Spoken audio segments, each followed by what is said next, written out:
नमस्कार दोस्तों, आप सभी को मेरी तरफ से जय श्री राम, भारत माता की जय और होली की बहुत बहुत बधाइयाँ। आज का वीडियो बहुत ही इन्फॉर्मेटिव होने वाला है, क्योंकि आज का वीडियो उन लोगों के लिए बहुत बड़ा चाटा होने वाला है जो कहते हैं ना कि इंडिया ग्रो ही नहीं कर रहा, तो उन लोगों के लिए बहुत बड़ा चाटा होगा। इस वीडियो में आपको कुछ ऐसे फैक्ट्स बताऊंगा जिससे आपको पता चलेगा कि इंडिया हर सेकंड हर मिनट कितना ज़्यादा ग्रो कर रहा है। पर शुरू करने से पहले अगर आप इस चैनल पर नए हैं तो प्लीज़ चैनल को सब्सक्राइब करें, लाइक शेयर ज़रूर करें और कमेंट्स में अपने सजेशन देना बिल्कुल ना भूलें। सबसे पहले शुरुआत करते हैं इंडिया कुछ मेजर सिटीज़ से, जिनको देख के आपको लगेगा कि ये है रियल इंडिया।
तो कैसा लगा? यह है ना असली इंडिया, जो कि हर मिनट हर सेकंड ग्रो कर रहा है। हमारे जो न्यूज़ चैनल्स है वो ऐसी वो दिखाते ही नहीं है। हमारे न्यूज़ चैनल्स या बाहर वेस्ट के न्यूज़ चैनल्स है, वहाँ पे जो रिपोर्टर्स होते हैं वो हमारे इंडिया की बहुत पिछड़ी हुई इमेज दिखाते हैं। वो 5% भी नहीं है इंडिया का, ठीक है। तो अब हम चलते हैं इंडिया की इकोनॉमी की तरफ। इकोनॉमी के बारे में मैं आपको कुछ फैक्ट्स बताता हूँ। दोस्तों 2001 में जो इंडिया की इकोनॉमी थी या जीडीपी थी जिसको हम बोलते हैं, वो थी $485 बिलियन, जो कि बढ़कर हो चुकी है $3.5 ट्रिलियन। और इसी के साथ हम बन चुके हैं दुनिया की 5वीं सबसे बड़ी इकोनॉमी। हम सिर्फ और सिर्फ 4 देशों से पूछे, यूएसए, चाइना, जापान और जर्मनी। और प्रोजेक्शन ये है यूएन का और आईएमएफ का ये दावा है कि 2027 तक भारत विश्व की 3री सबसे बड़ी इकोनॉमी बन जाएगा, जिसमें हम जर्मनी और जापान को पीछे छोड़ देंगे। वहीं अगर हम बात करें इंडिया की ग्रोथ रेट की, प्रोजेक्शन की, ग्रोथ प्रोजेक्शन की, तो आईएमएफ के अकॉर्डिंग, जो आईएमएफ का जो डेटा है उसके अकॉर्डिंग इंडिया 2023-2024 फाइनेंशियल ईयर में सबसे ज़्यादा तेज़ी से ग्रो करेगा compare to other major countries जैसे Russia, China, USA, Germany, France, UK. Okay, तो इंडिया का जो ग्रोथ रेट रहने वाला है वो रहने वाला है 6.1% के आसपास। वहीं अगर मैं बात करूँ तो यूएसए का ग्रोथ रेट रहेगा 1.5%, जर्मनी 0.1% पे रहेगा, फ्रांस 0.7% से ग्रो करेगा, रशिया 0.3% एंड चाइना 5.2%। तो India is ahead of China. वहीं अगर हम बात करें कि डिफेंस की, अगर हम बात करते हैं इंडिया के डिफेंस की, तो इंडिया के पास वो 1.4 मिलियन एक्टिव पर्सोनल्स हैं। और यही नहीं, it is the world's second largest military force. Indian defence का बजट विश्व में 3रे नंबर पर है, यानी सबसे बड़ा डिफेंस बजट इंडिया का है 3रे नंबर पर। वो है $72 बिलियन, यानी $72 बिलियन। तो आप समझ सकते हैं कि इंडिया किसी से पीछे नहीं है। इंडिया बल्कि लीड ही करता है। हम विश्व गुरु बनने वाले हैं आने वाले कुछ सालों में। इंडिया के पास अग्नि 5 मिसाइल जो है, जो कि एक इंटरकॉन्टिनेंटल बैलिस्टिक मिसाइल है, उसकी रेंज 5000 से 8000 किलोमीटर तक है। तो 8000 किलोमीटर वाले भैया सावधान रहो, अगर कुछ भी हमारे साथ वो पड़ा ना तो सीधे आके सीधा टारगेट वहीं लगेगा आगे 8000 किलोमीटर में। रुकेगी नहीं पाकिस्तान की तरह कि वहीं पे ही छोड़ी और वापस वहीं पाकिस्तान में ही आके गिर गई, वो नहीं है हमारा। इसी के साथ साथ इंडिया की जो K5 मिसाइल है वो एक सबमरीन लॉन्च्ड बैलिस्टिक मिसाइल है जिसकी रेंज 5000 से 6000 किलोमीटर है। और उसी के साथ उसी सीरीज़ की K6 मिसाइल है, K सीरीज़ है पूरी, तो उसी सीरीज़ में K6 मिसाइल जो है वो भी एक सबमरीन लॉन्च्ड बैलिस्टिक मिसाइल है जिसकी रेंज 6000 से 8000 किलोमीटर तक है। ये बात होगी डिफेंस की। अब हम आते हैं इसरो की तरफ, जो कि है इंडियन स्पेस रिसर्च ऑर्गेनाइजेशन। तो इंडिया ने अब तक 386 फॉरेन सैटेलाइट्स को लॉन्च किया है, जिसमें 36 डिफरेंट कंट्रीज़ हैं और कुछ मेजर कंट्रीज़ हैं ऐसी जैसे जर्मनी, फ्रांस, यूके, यूएसए, उनकी भी सैटेलाइट्स हमने उन 386 सैटेलाइट्स में लॉन्च करी है। इंडिया के नाम एक रिकॉर्ड है जिसमें हमने 104 सैटेलाइट्स एक साथ लॉन्च करी थी। और इंडिया एक लौता ऐसा देश है जो कि मार्स तक यानी मंगल ग्रह तक पहले ही अटैम्प्ट में पहुंच गया। हमारे मंगल ग्रह का जो बजट था वो हॉलीवुड मूवी ग्रेविटी से भी कम था। तो हम जुगाड़ू हैं, हमेशा से हम जुगाड़ू रहे हैं, इंटेलिजेंट हम पहले से ही थे। ठीक है, ये तो आजकल मिसाइल्स वगैरह बनने लग गई हैं, मैथमेटिक्स अब इतना साइंटिस्ट दिखाते कि हाँ हमने तो प्लैनेट्स में ये एक्सप्लोर कर लिया, वो एक्सप्लोर कर लिया। हमारे जो ऋषि थे ना वो सब कुछ पहले से ही हज़ारों साल पहले सर्च करके बैठे हुए। ये एक वीडियो में इसके ऊपर भी बनाऊंगा कि हमारे जो ऋषि हैं असली साइंटिस्ट तो वही थे, तो उन्होंने क्या क्या रिसर्च करके पहले दुनिया को दे दिया था, बस हमें पता नहीं था क्योंकि हमें पढ़ाया नहीं गया था उन चीज़ें। वो वीडियो मैं बनाऊंगा। अब आते हैं भारत के बिलियनर्स पर। अमीरी भी तो है हमारे भारत में बहुत, ऐसी थोड़ी है लोग बोलते गरीब देश है, बहुत अमीरी है। 237 बिलियनर्स हैं हमारे कंट्री में, पता है आपको? 237 बिलियनर्स, जिसमें अंबानी, अडानी, रतन टाटा, इतने बड़े बड़े नाम हैं। ठीक है, वो तो अडानी जी अपने बेचारे नुकसान में चले गए वो एक घटिया सी रिपोर्ट के चक्कर में, नहीं तो वर्ल्ड में सेकंड नंबर के सबसे अमीर आदमी बन चुके थे वो। कोई बात नहीं, किस्मत खराब थी, नहीं तो सबसे अमीर आदमी बन ही जाते, पहले नंबर पे थोड़े दिनों में वो भी आ जाते। अच्छा, स्टॉक मार्केट के मामले में भी इंडिया किसी से पीछे नहीं है। इंडिया वर्ल्ड की फास्टेस्ट ग्रोइंग स्टॉक मार्केट है और 2030 तक वर्ल्ड की तीसरी सबसे बड़ी स्टॉक मार्केट इंडिया बन जाएगा। 2014 में भारत में मात्र 400 स्टार्टअप्स थे, जो कि अब बढ़कर 77,000 से ज़्यादा हो चुके हैं, जिसमें से बहुत सारे यूनिकॉर्न्स हैं।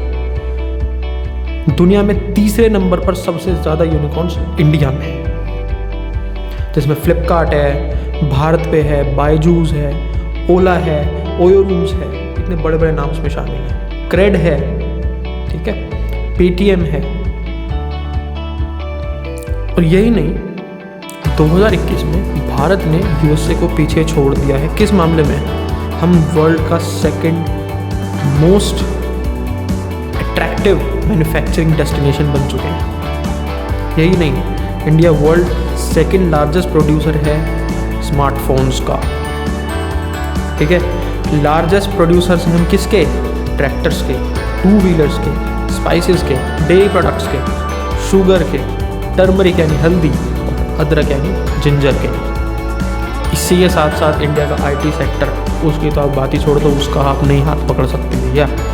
सिलिकॉन वैली के नाम से जाना जाता है इंडिया को, पता है ना? बेंगलोर में कितनी बड़ी सिलिकॉन वैली है, बहुत तेज़ी से बढ़ रहा है। इंडिया का जो आईटी सेक्टर ना उसका एनुअल जो रेवेन्यू, एनुअल रेवेन्यू जो है वो $200 बिलियन से भी ज़्यादा, यानी मोर देन $200 बिलियन।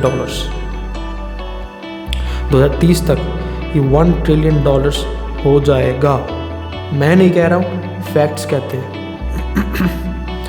इंडिया की सबसे बड़ी IT company TCS, Tata consultancy services, 6 lakh से ज़्यादा एम्प्लॉय हैं ग्लोबल यूज़ में, more than 6 lakh employees. Company बंद हो गई ना अगर, तो इंडिया के तो लोगों को फिर भी काम मिल जाएगा। हमारे टाटा रतन टाटा जी बहुत दयालु हैं, कहीं ना कहीं फिर कुछ ना कुछ जॉब क्रिएट कर देंगे। पर जो बाहर वाले हैं ना, जो बोलते हैं इंडिया को, कुछ लोग वहाँ पे भी इंडिया तो बेकार है, गरीब लोग रहते हैं वहाँ पे, तो सपेरों का देश के नाम से जाना जाता है, लोग बोलते हैं। रात पड़ जाएगी, और उन्हें काम करने की आदत नहीं, हमें तो काम करने की आदत है कम पैसों में।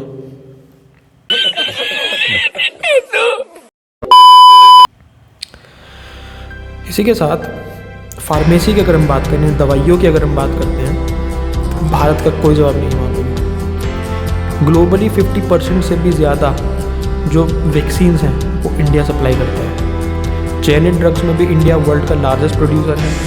यूएसए में more than 40% generic drugs are supplied by India, and in UK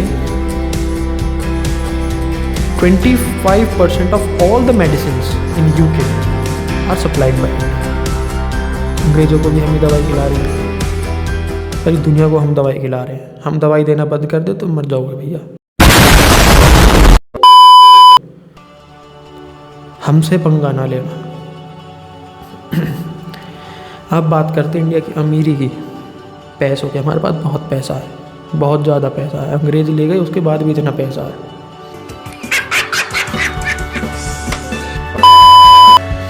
हमारे हिंदुस्तान के घरों में 25,000 से 30,000 टन तक सोना है। एक टन 1,000 किलो, 25,000 को 1,000 से मल्टीप्लाई कर लो, बनता 2.5 करोड़ किलो सोना। 2.5 करोड़ से 3 करोड़ किलो सोना हिंदुस्तान के घरों में, जिसकी जो कीमत है 1.5 ट्रिलियन डॉलर्स है, जो कि साउथ कोरिया, ऑस्ट्रेलिया और इटली जैसे देशों की इकोनॉमी से भी ज़्यादा है। इंडिया के मंदिरों में 4,000 से 5,000 टन तक सोना है भाई, जिसकी कीमत जो है ना वो लगभग 300 बिलियन डॉलर से भी ज़्यादा की है। ज़्यादा नहीं है, बहुत कम थोड़ी सी है। तो सारा सोना निकल जाएगा तो हो सकता है इससे भी ज़्यादा निकल जाए।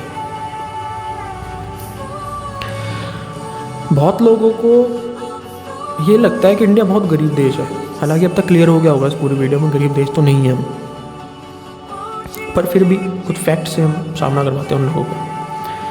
2005 से अब तक 415 मिलियन लोग ऐसे हैं इंडिया में जो अब गरीबी रेखा से ऊपर है, यानी पॉवर्टी लाइन से ऊपर है, यानी अब वो गरीब नहीं आते, गरीब की श्रेणी में नहीं आते। यूएन ने भी माना है कि ये काफ़ी बड़ा चेंज है, क्योंकि 2011 से 2019 तक, 2011 में जो गरीब थे वो टोटल पॉपुलेशन के 22.5% थे, और जो कि अब घट के रह गए 10.2%, जो कि काफ़ी बड़ा चेंज है। और इसी के साथ साथ एक्सट्रीम पॉवर्टी के मामले में IMF का मानना है कि एक्सट्रीम पॉवर्टी के मामले में तो हमें लगभग विजय पा ली है, क्योंकि वो पूरी पॉपुलेशन का सिर्फ और सिर्फ 0.8% ही रह गया है। तो ये भी एक बहुत ही बड़ा चेंज है। अब हम गरीब नहीं हैं, गरीब हम पहले भी नहीं थे, पर कुछ लोग ऐसे होते हैं तो देश को गरीब बना देते हैं अपने कर्मों से।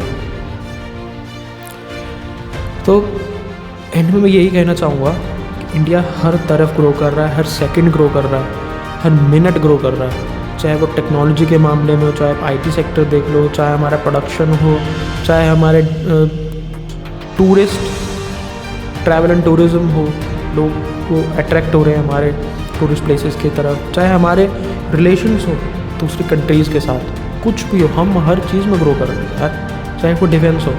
और यही बातें जो हैं वो भारत को अलग बनाती हैं और देशों से। भारत के बारे में बातें सबको पता होनी चाहिए, नए जनरेशन को, बच्चों को, सबको पता होना चाहिए, क्योंकि किसी को नहीं पता है ये बात, किताबों में नहीं पढ़ाया जाता। किताबों में हम फालतू का पुराना इतिहास वो, उसमें भी वो इतिहास जो हमारे असलियत में इंडिया का है ही नहीं, वो में नहीं पढ़ाया जाता। सो आई होप आपको ये वीडियो पसंद आया होगा। अगर आप इस चैनल पे नए हैं तो प्लीज़ चैनल को सब्सक्राइब करें, बेल आइकन का बटन ज़रूर दबाएं, जिससे कि आपको नोटिफिकेशन आ जाए हमारी वीडियो का, और लाइक करें, शेयर करें, कमेंट में सजेशन ज़रूर दीजिएगा, और देखते रहिए ट्यूटोरियल फॉर ईयर।